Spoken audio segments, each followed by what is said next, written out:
जी अस्सलाम वालेकुम, क्या हाल है? सब लोग खैरियत से हैं। अब पेशावर हाई कोर्ट के चीफ जस्टिस ने भी एक खत लिख दिया और उन्होंने सुप्रीम कोर्ट ऑफ पाकिस्तान और चीफ जस्टिस ऑफ पाकिस्तान के ऊपर मेरिट पे अमल ना करने का इल्ज़ाम लगा दिए। ये खतबाजी का क्या नतीजा निकलेगा ये हम आपको आज के वीलॉग में बताएंगे।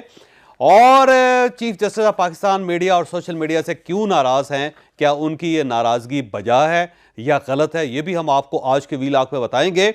और मियां नवाज साहब ने राना महमूदुल हसन साहब जो पाकिस्तान पीपल्स पार्टी से सेनेटर मुंतखब हुए हैं उनको वोट देते हुए बड़े भारी दिल का इजहार किया है। ये भारी दिल का इजहार क्यों किया गया है ये भी हम आपको पूरी तफसील के साथ इसी प्रोग्राम में बताएं। हम सबसे पहले राना महमूदुल हसन साहब की तरफ आते हैं। इन्हें पाकिस्तान पीपल्स पार्टी ने टिकट दिया सेनेट का और ये सेनेटर मुंतखब हो गए और इसमें पाकिस्तान मुस्लिम लीग नून ने इन्हें वोट दिया था। एक वीडियो वायरल हुई है जिसमें मियां नवाज साहब उनके लिए वोट कास्ट कर रहे हैं। उन्होंने वोट लिया, फिर उसके ऊपर दस्तखत किए, दस्तखत करने के बाद उन्होंने वोट डाल दिया।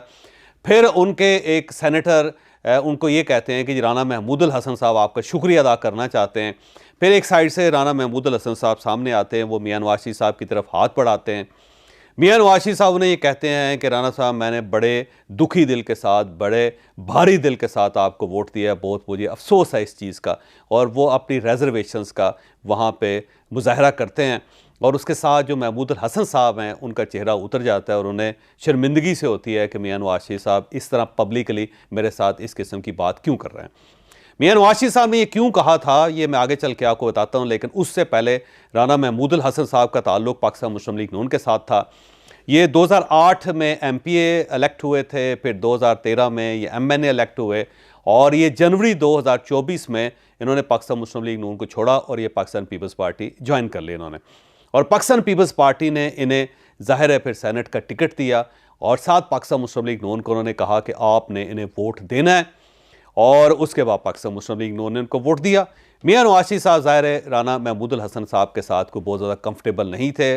वो ये महसूस कर रहे थे कि इन्होंने हमारे साथ बेवफाई की, इन्होंने हमारी पीठ पे छुरा घोंपा।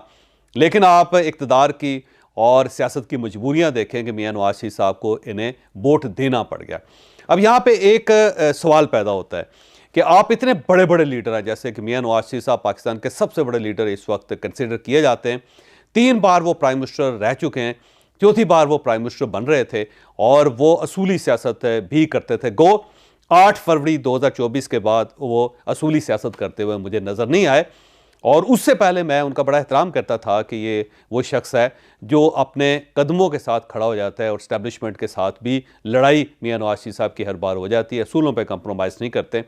लेकिन 8 फरवरी 2024 के बाद जो मियां नवाज साहब ने जितने कंप्रोमाइज़ किए हैं, आप यकीन करें कि बहुत सारे लोगों के दिल तोड़ दिए उन्होंने। जो इनको सपोर्ट करते थे, जो इनके ऊपर एतमाद करते थे, जो ये कहते थे कि हमारी पार्टी जो है बड़ी ज़बरदस्त पार्टी है, उन सब के दिल तोड़ दिए। बल्कि मियां जावेद लतीफ़ साहब ने एक दिन पहले हमारे शो में कहा था कि हमने लोगों को ये यकीन दिलवाया था कि we are the man of principle, लेकिन जब हमने अपने इस असूल से डेविएट किया तो उसके बाद लोगों के दिल टूट गए। अब लोग हमें वोट देने के लिए तैयार नहीं। और जावेद लतीफ़ साहब की ये बात 100% दुरुस्त है। बल्कि पाकिस्तान मुस्लिम लीग नून के अंदर बहुत सारे ऐसे लोग हैं जो इस वक्त शर्मिंदगी से दाएं बाएं देख रहे हैं सिवाय ख्वाजा आसिफ साहब के, क्योंकि ख्वाजा आसिफ साहब 50,000 वोट जो है वो डलवा के, क्योंकि 50,000 की लीड से वो हारे हुए हैं, लेकिन फॉर्म 47 की वजह से वो MNA भी बने, उसके बाद मिनिस्टर भी बने और अब वो बड़े बड़े भाषण भी दे रहे हैं। लेकिन इनको छोड़ के बाकी बहुत सारे लीडर हैं जो वाकई शर्मिंदगी से दाएं बाएं देखते हैं और ये कहते हैं कि हमारे पास कोई जवाब नहीं है।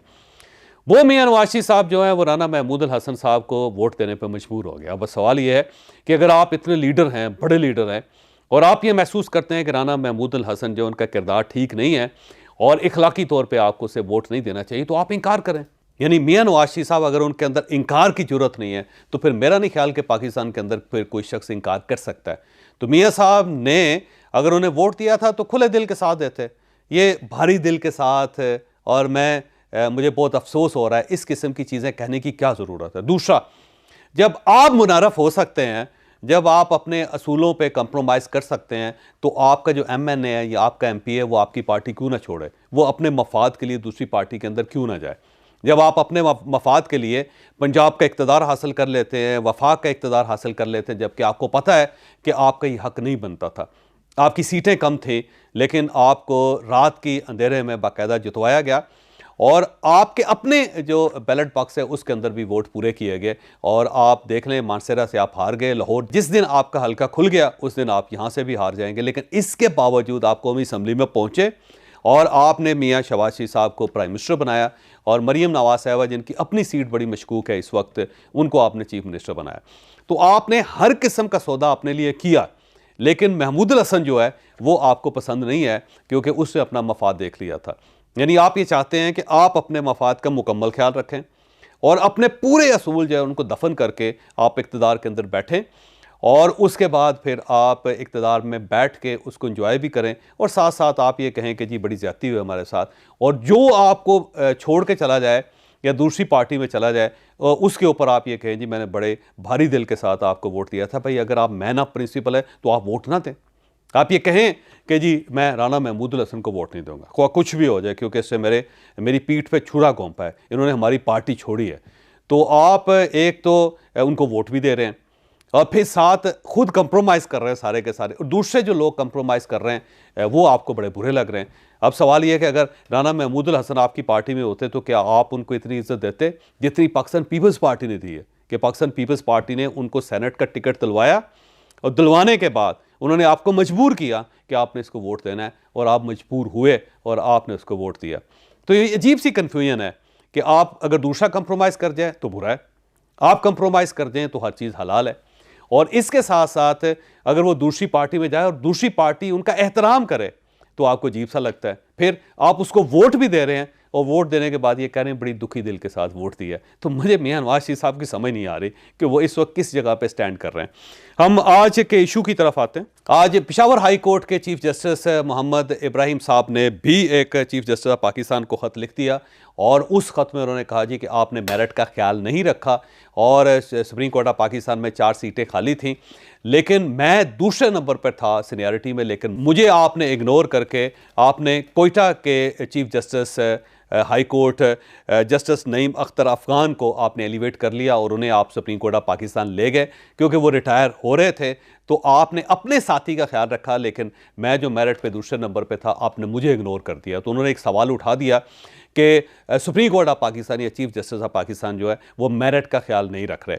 और अब मैं आपको थोड़ा सा जस्टिस नईम अख्तर अफगान साहब के बारे में बताता चलूँ। ये ज़ाहिर बलोचिस्तान हाई कोर्ट के चीफ जस्टिस थे।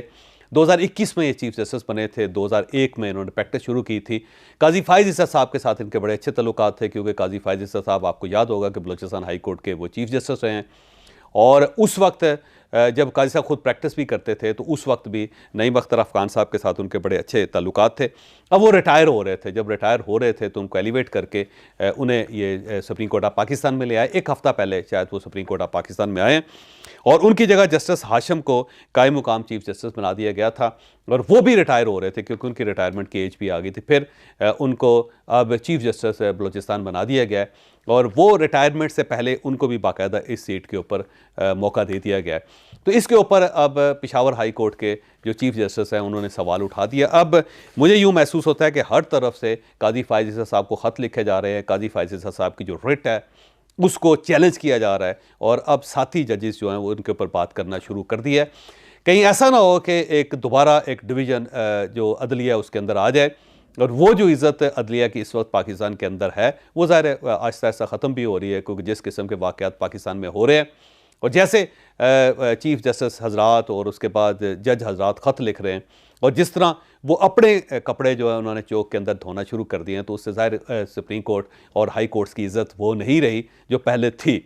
लेकिन ये जो खतूत शुरू हो गए हैं मुझे लगता है कि आने वाले दिनों में शायद ये कहीं जो रही सही इज़्ज़त है उसको भी कहीं खाक में ना मिला दें।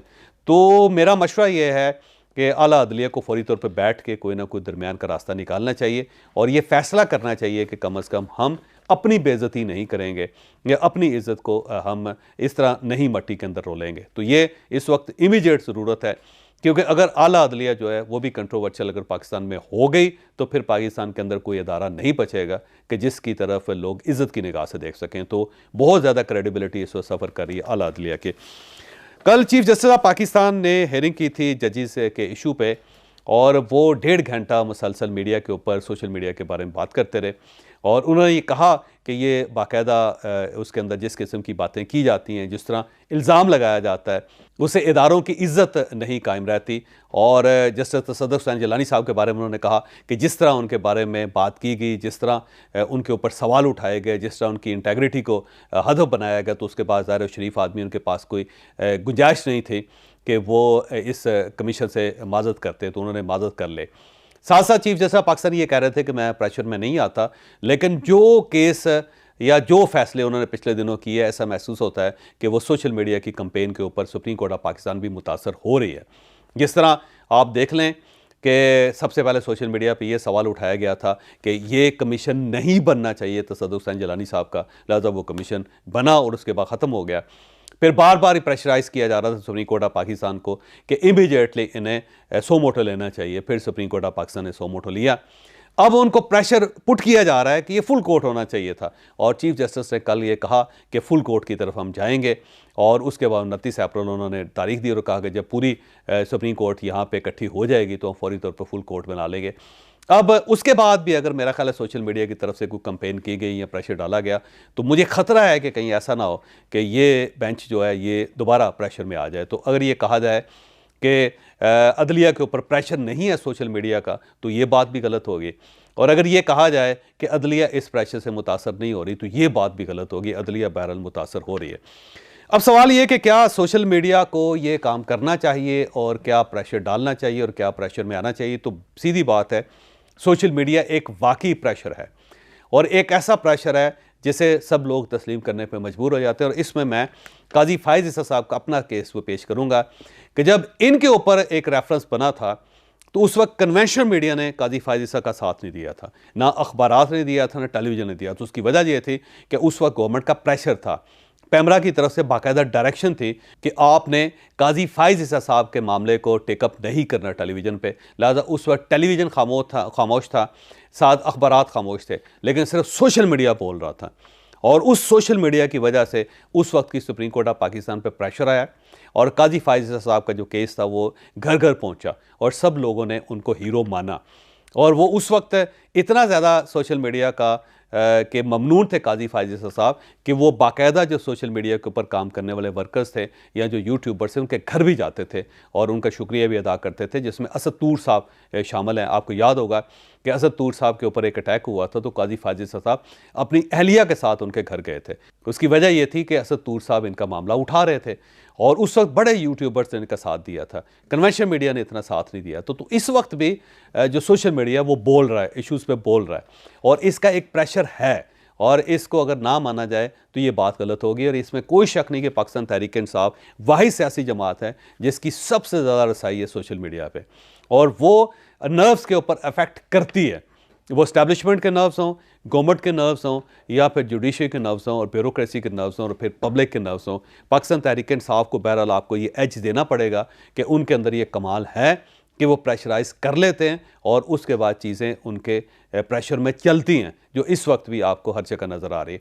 मेरा ख्याल है चीफ जस्टिस पाकिस्तान को या सुप्रीम कोर्ट ऑफ पाकिस्तान को सोशल मीडिया को पॉजिटिव लेना चाहिए, क्योंकि अगर उसने आपका केस उठाया था और आपको उसका फ़ायदा हुआ था तो आज वो दूसरे लोगों का केस भी उठा रहा है। दूसरे लोगों को भी फ़ायदा होना चाहिए और इससे सिस्टम क्लीन होगा, क्योंकि ये ठीक नहीं लग रहा कि जब आपको ज़रूरत नहीं तो आप उसको बुरा कहना शुरू कर देते हैं, लेकिन जब आपके ऊपर बुरा वक्त आता है तो उस वक्त सोशल मीडिया ही आपको सपोर्ट करता है और कन्वेंशनल मीडिया जो ज़ाहिर है उस वक्त डर के खौफज़दा होकर खामोश हो जाता है, लेकिन जो सोशल मीडिया है वो बोलता रहता है। तो मेरा ख्याल है सोशल मीडिया को बोलना चाहिए, सोशल मीडिया की को आज़ाद होना चाहिए। अगर कोई यूट्यूबर अपनी लाइन क्रॉस कर रहा है तो आपको उसे रोकना चाहिए, लेकिन ये नहीं है कि आप सोशल मीडिया के ऊपर पाबंदी लगा दें, जैसे कि एक्स के ऊपर इस पर पाबंदी है और उसकी वजह से पाकिस्तान के अंदर ये समझा जा रहा है कि हमने चीज़ों को कंट्रोल कर लिया, जबकि चीज़ें कंट्रोल नहीं हो रही। तो सबसे पहले काजी फायज़ ईसा साहब को चाहिए कि वो कम से कम एक्स जो है उसको तो इजाज़त दे दें कि वो चलना शुरू करे पाकिस्तान में, क्योंकि अब सब अदलिया की तरफ देख रहे हैं उस मामले में भी। लेकिन जब आप इस तरह सोशल मीडिया को बंद करना शुरू कर देंगे तो उसका सबसे ज़्यादा नुकसान हो सकता है कि कल को अदलिया को हो, क्योंकि फिर पाकिस्तान के अंदर जो दूसरे अदारे हैं वो इतने तगड़े हो जाएंगे कि किसी वक्त भी शायद जजेस के दरवाजे बंद कर दें, जैसे कि माजी के अंदर हुआ था कि जजेस को गिरफ्तार करके उनको घरों तक महदूद कर दिया था और उस वक्त कन्वेंशनल मीडिया खामोश हो गया था। अगर उस वक्त भी सोशल मीडिया होता तो शायद मामलात बहुत जल्दी तब्दील हो जाते। तो इस वक्त भी इस मीडिया का होना अदलिया के लिए भी बहुत ज़रूरी है और साथ साथ सिस्टम के लिए भी बहुत ज़रूरी है।